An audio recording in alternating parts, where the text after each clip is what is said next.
दोस्तों, इस कहानी का पार्ट 1 हमने पहले ही अपलोड कर दिया था, जहां एक अमीर बाप की बिगड़ी हुई औलाद को अपनी ही स्टेप सिस्टर से प्यार हो गया था। और अब हम इसका सेकंड पार्ट लेकर आए हैं, जहां निक और नोआ अब पूरी तरह से आजाद हो चुके हैं। दोनों एक दूसरे के लिए इतना पागल हो चुके थे कि उन्हें एक दूसरे के अलावा किसी भी चीज की फिक्र नहीं होती। जब भी दोनों एक दूसरे के करीब आते हैं तो वो खुद पर से नियंत्रण खोने लगते हैं और ऐसे ऐसे कारनामे करते हैं जो देखेंगे हम आज की इस पूरी कहानी में। सो हेलो दोस्तों, मेरा नाम है इशिता और इस कहानी का सेकंड पार्ट शुरू होता है नोआ के 18th बर्थडे से। आज वो 18 साल की हो चुकी है और इसी खास मौके पर विलियम और नोआ की मॉम राफाएला ने मिलकर एक छोटी सी पार्टी रखी है। बहुत सारे लोग आए हुए थे, लेकिन इस पार्टी में नोआ का बिल्कुल भी मन नहीं लग रहा था क्योंकि निक वहाँ पर मौजूद नहीं था। असल में निक के डैड विलियम ने उसे लॉ की इंटर्नशिप के लिए बाहर भेज दिया था। इसी बीच नोआ की दोस्त जेना उसके पास आती है और कहती है, तुम मेरे साथ चलो, तुम्हारा मूड ठीक कराती हूँ। फिर वो दोनों कमरे में जाकर शैंपेन निकालते हैं और ड्रिंक करना शुरू कर देते हैं। कल स्कूल का आखिरी दिन होने वाला है, जिस बारे में दोनों बातें करने लगते हैं। माहौल थोड़ा हल्का होता है, लेकिन तभी नोआ को पता चलता है कि निक वापस आ गया है। वो फौरन निक को देखने के लिए पागलों की तरह बाहर दौड़ती है और उसे देखते ही खुशी से गले लगा लेती है। फिर बिना कुछ कहे दोनों एक दूसरे को किस करने लगते हैं। उन्हें ये भी नहीं पता चलता कि ऊपर बालकनी से विलियम और राफाएला ये सब देख रहे हैं। दरअसल वो कभी नहीं चाहते कि निक और नोआ करीब आएं, लेकिन निक और नोआ तो जैसे महीनों की दूरी को एक पल में मिटा देना चाहते हैं, इसलिए दोनों बाहर ही शुरू हो जाते हैं और अपनी तड़प को शांत कराने लगते हैं। इसके बाद निक उसे बर्थडे गिफ्ट पर एक खूबसूरत नेकलेस देता है और उसे अपने हाथों से पहनाता है। नोआ की आंखों में उस पल एक अलग ही चमक होती है और उसे ये गिफ्ट बहुत पसंद आती है। फिर अगले कुछ दिनों तक दोनों एक दूसरे के साथ समय बिताते हैं। वो बहुत सारी अलग अलग जगहों पर घूमने जाते हैं और बहुत मस्ती करते हैं। फिर कहानी आगे बढ़ती है, जहाँ नोआ के हाई स्कूल खत्म होने की खुशी पर उसके दोस्त एक पार्टी रखते हैं। वहाँ सभी स्टूडेंट्स मस्ती में डांस करने लगते हैं क्योंकि हाई स्कूल के बाद वो कॉलेज में जाने वाले थे। वहीं निक का दोस्त लायन उसके पास आता है और मजाक में कहता है, हम इनसे बस 5 साल सीनियर हैं। अब ये कॉलेज में जाएंगी तो उड़ना शुरू कर देंगी और नए लड़कों के साथ मजे करेंगे। हम जैसे लोग तो काम में बिजी हो जाएंगे और ये अपने एज ग्रुप के लड़कों के साथ रंग जमाएंगी। मेरी गर्लफ्रेंड जेना भी मेडिकल कॉलेज में जाने वाली है और मैं यहाँ अपने गैराज में पड़ा रह जाऊंगा। तुम भी तो इंटर्नशिप करने फिर से बाहर चले जाओगे और नोआ यहाँ कॉलेज में रहेगी। ये लॉन्ग डिस्टेंस रिलेशनशिप बहुत सेंसिटिव होता है। ये सुनकर निक जवाब देता है कि तू टेंशन मत ले, ऐसा कुछ नहीं होगा, हम इनसे कभी दूर नहीं होंगे। फिर अगले दिन स्कूल के कॉन्वोकेशन के बाद नोआ अपने मॉम डैड और निक के साथ स्कूल से लौट रही होती है। रास्ते में वो देखती है कि बहुत सारे पेरेंट्स अपने बच्चों को नई नई कार्स गिफ्ट कर रहे हैं। नोआ हैरान होकर कहती है, ये लोग अपने बच्चों को इतनी महंगी गिफ्ट देकर बिगाड़ रहे हैं। लेकिन तभी उसे पता चलता है कि निक और उसके मॉम डैड ने भी उसके लिए एक शानदार कार खरीदी है। कार देखकर वो बहुत ज्यादा एक्साइटेड हो जाती है। फिर लेने से मना भी करने लगती है, लेकिन निक के कहने पर ये गिफ्ट एक्सेप्ट कर लेती है। इसके बाद निक उसे ड्राइव पर ले जाता है, जहाँ नोआ इस नए गिफ्ट की खुशी में बहुत तेज कार चलाती है। फिर निक उसे अपना नया घर दिखाने ले जाता है और कहता है, ये घर दादाजी ने मुझे गिफ्ट किया है। अब से ये घर हम दोनों का है और तुम्हें ये जानकर बहुत खुशी होगी कि मैं इंटर्नशिप करने के लिए अब तुमसे दूर नहीं जाऊंगा और यहीं रहकर इंटर्नशिप करूंगा। और बातें करते करते निक उसे किस करने लगता है और दोनों रोमांटिक होकर धीरे धीरे एक दूसरे के करीब आने लगते हैं। उसी दौरान निक कहता है, आज से हम यहीं पर लिविंग में रहेंगे और हमें कोई भी डिस्टर्ब नहीं करेगा। ये सुनकर नोआ चौंक जाती है और उसे लगने लगता है कि निक उसके प्यार के लिए नहीं बल्कि मजे के लिए साथ रहना चाहता है। उसे गुस्सा आ जाता है और वो ये कहकर चली जाती है कि मैं 18 साल की हो चुकी हूँ और लिविंग के बारे में नहीं सोच सकती। इसके बाद रात का सीन देखते हैं, जहाँ पार्टी में निक अपने दोस्त लायन से कहता है, मुझसे गलती हो गई यार, मुझे नोआ से अचानक ये सब नहीं कहना चाहिए था। वो लिविंग के बारे में सुनते ही मुझसे गुस्सा हो गई है। उधर नोआ भी अपनी फ्रेंड जेना से कहती है, मुझे लगा था निक मुझसे प्यार करता है, लेकिन अब उसकी हरकतें सिर्फ एक ही चीज की ओर इशारा कर रही हैं। इन लड़कों के प्यार में पड़ना बेवकूफी से ज्यादा कुछ नहीं है। पर जेना उसे समझाती है कि देखो नोआ, मैं निक को बचपन से जानती हूँ, शायद वो तुम्हें खोने से डर रहा है और मुझे लगता है कि वो आज भी तुमसे उतना ही प्यार करता है। उसकी मॉम उसे छोड़कर चली गई थी, तब से वो सेंसिटिव मामलों में बहुत डरता है। तुम्हें जाकर उससे बात कर लेनी चाहिए। तो जेना की बात सुनकर वो निक के पास जाती है और दोनों नॉर्मल होने की कोशिश करते हैं। फिर अगले दिन नोआ की मॉम उसे हॉस्टल के रूम दिखाने ले जाती है, जहाँ रहकर वो कॉलेज में पढ़ने वाली है। वहाँ पर वो अपनी नई रूममेट के साथ रहेगी, जिसका नाम ब्रायर है। अब इस ब्रायर के पास्ट को लेकर एक छोटी सी कहानी है जो हमें आगे पता चलेगी। दूसरी तरफ निक अपने डैड के ऑफिस में होता है, जहाँ उसके डैड ने उसकी इंटर्नशिप में हेल्प करने के लिए एक नई लड़की को हायर किया है, जिसका नाम सोफिया है। सोफिया आकर निक को अपना इंट्रोडक्शन देती है और कहती है, मुझे तुम्हारे बारे में सब पता है, तुम दिखते बहुत मासूम टाइप के हो, लेकिन तुम्हारी नजरें लड़कियों को तुरंत स्कैन कर लेती हैं। तो जब मैं जाऊँ तो मेरे बम को मत घूरना। ये कहकर वो चली जाती है।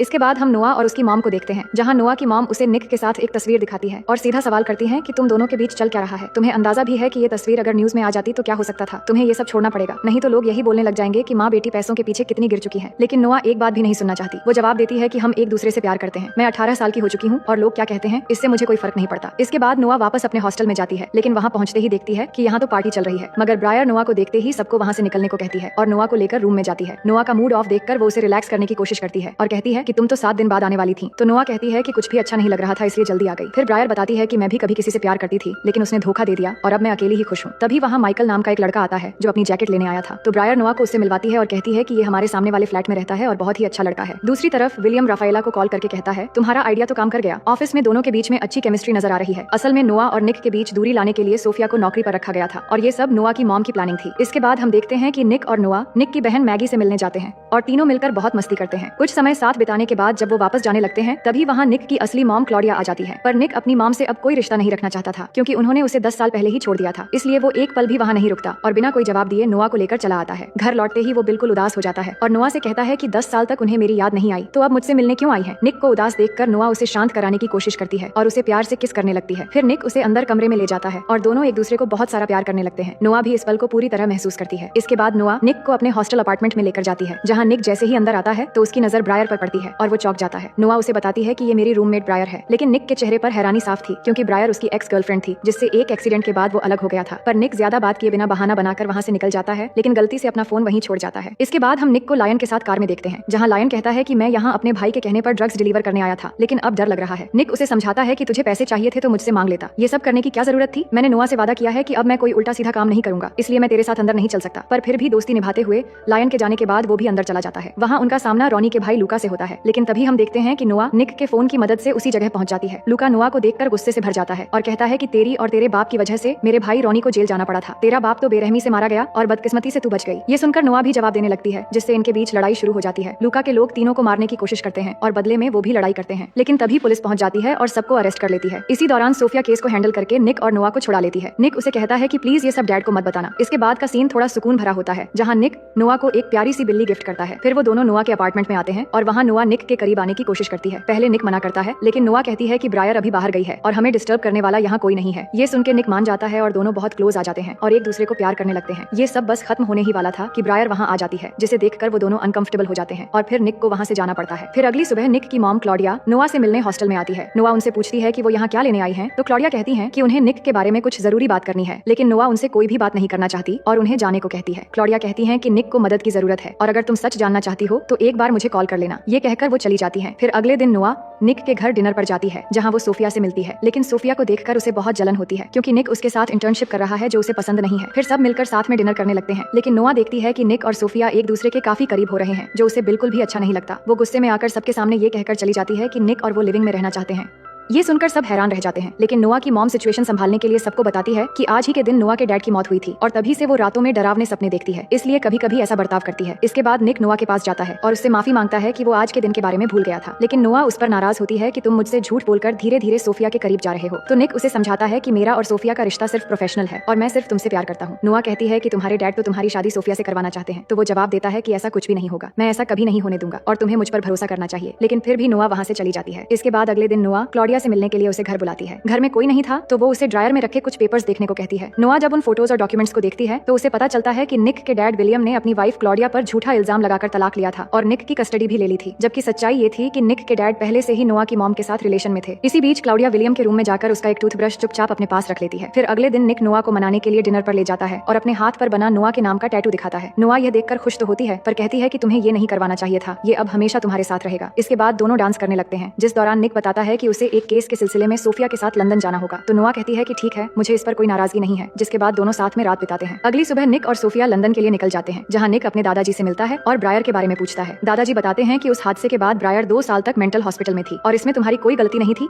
इसलिए टेंशन लेने की जरूरत नहीं है। तभी सोफिया आती है और बताती है कि उन्होंने केस जीत लिया है। ये सुनकर निक खुशी से सोफिया को गले लगाकर एक किस कर लेता है, लेकिन तभी हम देखते हैं कि कोई आदमी इस मोमेंट पर उनके फोटोज ले रहा था। इसके बाद निक घर पहुंचता है और नोआ को बुलाने लगता है, लेकिन वो घर में नहीं थी। दूसरी ओर हम देखते हैं कि नोआ ब्रायर और माइकल के साथ हॉस्टल अपार्टमेंट में पार्टी कर रही होती है, लेकिन कुछ देर में ब्रायर थक जाती है और सोने के लिए चली जाती है, जिसके बाद माइकल भी थोड़ी देर बात करके जाने वाला होता है और इस बीच वो नोआ के करीब आने की कोशिश करता है, पर वो उसे मना कर देती है। लेकिन तभी निक वहाँ आ जाता है और नोआ और माइकल को साथ देखकर गुस्सा हो जाता है। उसे लगता है कि नोआ ने उसके साथ धोखा किया है, इसलिए वो गलतफहमी में उल्टा सीधा बोलने लगता है। नोआ कहती है कि तुम जो सोच रहे हो ऐसा कुछ भी नहीं है, लेकिन दिन ब दिन हमारे बीच गलतफहमियां बढ़ रही हैं, इसलिए हमें शायद कुछ दिनों का ब्रेक ले लेना चाहिए। ये सुनकर निक भी मान जाता है और नाराज होकर वहाँ से चला जाता है। इसके बाद निक अपने काम में बिजी हो जाता है, पर सोफिया को देखते हैं जो निक को मन ही मन पसंद करने लगी थी और इस दौरान माइकल को मौका मिल जाता है नोआ को इम्प्रेस करने का। फिर एक दिन निक अपने दोस्त लायन के गैराज में जाता है, जहाँ लायन उसे बताता है कि रॉनी जेल से छूट गया है और 2 दिन बाद एक रेस में हिस्सा ले रहा है। फिर वो दोनों फैसला करते हैं कि यही मौका है रॉनी से बदला लेने का, क्योंकि रॉनी ने जब नोआ को किडनैप किया था तो पुलिस ने उसे पकड़कर जेल में डाल दिया था। इसके बाद उनके बीच एक भी कार रेस नहीं हुई थी और अब मौका है रॉनी से फिर से बदला लेने का। वो प्लान बनाते हैं कि वो जेना और नोआ को कुछ भी पता लगने नहीं देंगे, क्योंकि उसी रात निक के डैड ने एक सक्सेस पार्टी रखी है, तो वो रेस जीतकर जल्दी से पार्टी में आकर शामिल हो जाएंगे। इसके बाद वो दिन आ जाता है तो निक और लायन रेसिंग होने वाली जगह पर पहुंच जाते हैं, जहाँ रॉनी और कुछ लड़के भी भी इस रेस में हिस्सा लेने वाले हैं। लेकिन तभी वहाँ पर नोआ भी जेना के साथ पहुंच जाती है और निक को पता चलता है कि रेस में वो भी हिस्सा लेने वाली है। इसके बाद एक लड़की आकर रेसिंग का रूल समझाती है कि रेसिंग के बीच अगर पुलिस आ जाए तो इसका जिम्मेदार तुम सब अकेले होगे और रेस पूरी तरह खत्म होने के बाद ही जीतने वाले को उसका पैसा मिलेगा। इसके बाद रेस शुरू हो जाती है और उनके बीच टक्कर का कंपटीशन शुरू हो जाता है। लेकिन इस बीच ब्रायर पुलिस को कॉल करके बता देती है कि यहाँ इलीगल रेसिंग हो रही है। तो कुछ देर में पुलिस उनके पीछे पड़ जाती है, मगर सभी रेसर पुलिस को चकमा देकर रेस जारी रखते हैं और उनसे आगे निकल जाते हैं। लेकिन एक पुलिस की कार फिनिशिंग लाइन पर आकर उन्हें रोकने के लिए गन पॉइंट कर देती है। ये देखकर रॉनी को फंसाने के लिए निक और नोआ रॉनी की कार को दोनों तरफ से टक्कर मारना शुरू कर देते हैं और उसकी कार को बीच में फंसाकर पुलिस की कार से एक्सीडेंट करवा देते हैं और अपने दोस्त लायन को रेसिंग में जितवा देते हैं। इसके बाद पुलिस रॉनी को इलीगल रेसिंग और पुलिस पर हमला करने के जुर्म में अरेस्ट कर लेती है और बाकी सभी रेसर पुलिस से बचकर वहाँ से भाग निकलते हैं। इसके बाद वो घर पहुंचते हैं जहाँ पार्टी शुरू हो चुकी थी और बहुत सारे लोग आ चुके थे। वहीं नोआ भी ब्रायर के साथ पार्टी में एंट्री करती है और लायन अपनी गर्लफ्रेंड जेना से माफी मांगने लगता है। तो जेना कहती है कि मैं तुमसे बहुत प्यार करती हूँ, मगर तुम हमेशा पैसों के पीछे भागकर उल्टे सीधे काम करते रहते हो। तो लायन बताता है कि मैंने आज जो रेस जीती है उससे मुझे कोई खुशी नहीं हुई, सबसे ज्यादा खुशी मुझे तुमसे मिलकर होती है। लेकिन जेना उसकी बात नहीं सुनती और वहाँ से चली जाती है। वहीं ब्रायर ने नोआ को उसके और निक के पास्ट के बारे में सब कुछ बता दिया था। फिर निक ब्रायर से कहता है कि उस एक्सीडेंट के बाद तुम्हारे साथ जो हुआ मुझे उसके बारे में कुछ नहीं पता था। तो ब्रायर बताती है कि एक्सीडेंट के बाद तुम मुझे छोड़कर भाग आए थे, मैं प्रेग्नेंट थी और मेरा सब कुछ खत्म हो गया और इन सब के पीछे तुम्हारे परिवार का हाथ था, लेकिन तुमने एक बार भी मुझे ढूंढने की कोशिश नहीं की। इसके बाद ब्रायर किचन से होते हुए बाहर जाती है और अपने साथ निक की मॉम क्लॉडिया को पार्टी में लेकर आ जाती है। अब पार्टी में क्लॉडिया को देखकर सभी लोग हैरान हो जाते हैं। वो सभी से बात करती है और सच्चाई बताती है कि विलियम ने मुझे रफाइला के लिए तलाक दिया था क्योंकि उन दोनों में पहले से ही अफेयर चल रहा था और मुझ पर उल्टा सीधा इल्जाम लगाकर निक को मुझसे दूर कर दिया गया। अब इन सब बातों से पार्टी का माहौल खराब न हो इसलिए वो सब गार्डन में जाकर बात करने लगते हैं। वहाँ विलियम कहता है कि इस परिवार के सारे रास्ते तुम्हारे लिए बंद हो चुके हैं, अब तुम्हें क्या चाहिए? तो वो एक डीएनए रिपोर्ट दिखाकर बताती है कि मेरी बेटी मैगी भी विलियम की ही बेटी है जो तलाक के बाद पैदा हुई थी, इसलिए तुम्हारी प्रॉपर्टी से उसे भी उसका हक मिलना चाहिए। ये सुनकर विलियम पूछता है कि तुम्हें मेरा डीएनए कैसे मिला? वो बताती है मैंने तुम्हारे टूथब्रश से तुम्हारा डीएनए लिया और अब तुम प्रॉपर्टी देने से इनकार करोगे तो मैं तुम्हारे खिलाफ केस कर दूंगी। निक पूछता है कि तुम घर में कैसे गई? तो नोआ बताती है कि मैं इनको लेकर गई थी। ये सुनकर निक उस पर बहुत गुस्सा होता है और कहता है कि तुम्हारी वजह से हमारा पूरा परिवार बर्बाद हो गया है। लेकिन नोआ उसे समझाने की कोशिश करती है कि मुझे लगा कि तुम्हारी मॉम वापस सब कुछ ठीक करना चाहती है, पर निक उसकी एक बात भी नहीं सुनता और गुस्से में जाने लगता है। तो नोआ भी उसे समझाने के लिए पीछे पीछे अंदर जाती है, लेकिन निक अंदर जाकर सोफिया को किस करने लगता है जो देखकर नोआ बहुत ज्यादा दुखी हो जाती है और उसका दिल टूट जाता है।